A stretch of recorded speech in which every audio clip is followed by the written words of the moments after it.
అబ్బా! Mutton rice లాగే ఉంది. చికెన్ రైస్ చాలా బాగా వచ్చింది. మీరు కూడా ఈ విధంగా అయితే ట్రై చేయండి. అసలు ముక్క కూడా ఎంత బాగా అంటే అంత బాగా ఉడికింది. చూసారా ఎలా వచ్చిందో అసలు. సూపర్ అంటే సూపర్. ఫస్ట్ అయితే ఒక పావు కిలో చికెన్ తీసుకున్నాను మేమిద్దరమే కాబట్టి. శుభ్రంగా కడిగి చిన్న ముక్కలుగా కట్ చేసి పెట్టుకున్నాను. ఒక ఉల్లిపాయ తీసుకున్నా, బాండీ పెట్టుకున్నా, స్టవ్ ముట్టించి ఆయిల్ అయితే వేసుకున్నాను. తగినంత వేసుకోవాలండి. మాకు కొంచెం రైస్ కాబట్టి కొంచెం ఆయిల్ వేసాను. ఎక్కువ రైస్కి ఎక్కువ ఆయిల్ పడుతుంది. అయితే రైస్ తీసుకున్నాను మా ఇద్దరికి సరిపడా. అదే ఎక్కువ మా ఇద్దరికి. ఇంకా ఆయిల్ వేడైంది. ఉల్లిపాయలు జీలకర్ర వేసాను.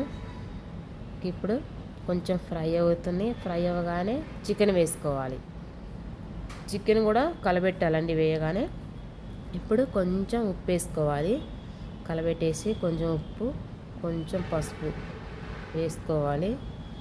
ఇది బాగా ఫ్రై అవ్వాలండి. చికెన్ అనేది ఎక్కువ ఆయిల్ ఉంటే ఫ్రై బాగా అవుతుంది. ఫ్రై చేసి ఎలా వచ్చింది చెప్పండి. కొంచెం కరివేపాకు వేసుకుందాం.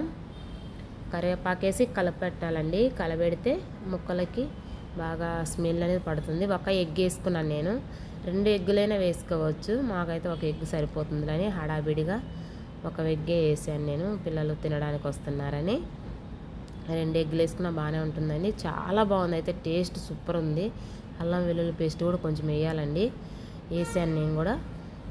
చాలా బాగుంటుంది. అసలు స్మెల్ కూడా అసలు మామూలుగా లేదు. కారం తగినంత అండి. నాకు కొంచెం సరిపోయింది. గరం మసాలా, చికెన్ మసాలా, కొంచెం ధనియా పౌడర్, ఈ 3 వేసుకోవాలి. వేసి కలబెట్టాలండి. మాడకుండా కలబెట్టాలి. మాడిపోతే టేస్ట్ ఉండదు. సిమ్లో పెట్టి మసాలాలు కలబెట్టాలి. ఇప్పుడు రైస్ వేసుకుందాం. రైస్ వేసి సిమ్లో పెట్టి కలబెట్టుకోవాలి. అసలు ఉప్పు అవి చూసుకోవాలండి. ఇప్పుడే చూసుకొని కొంచెం ఉప్పు వేసుకోవాలి. కొత్తిమీర కూడా వేసాను. కొత్తిమీర వేసి కలబెట్టుకోవాలండి. చాలా బాగుంటుంది. మీరైతే ఇన్స్టెంట్గా చేసుకోవచ్చండి. ఎవరైనా చికెన్ ఉందనుకో చేసుకోవచ్చు. ఉప్పు సరిపోలేదు, నేనైతే కొంచెం వేసుకున్నాను. ఇన్స్టెంట్గా చేసుకొని తినచ్చండి. వేడి వేడిగా చాలా బాగుంది.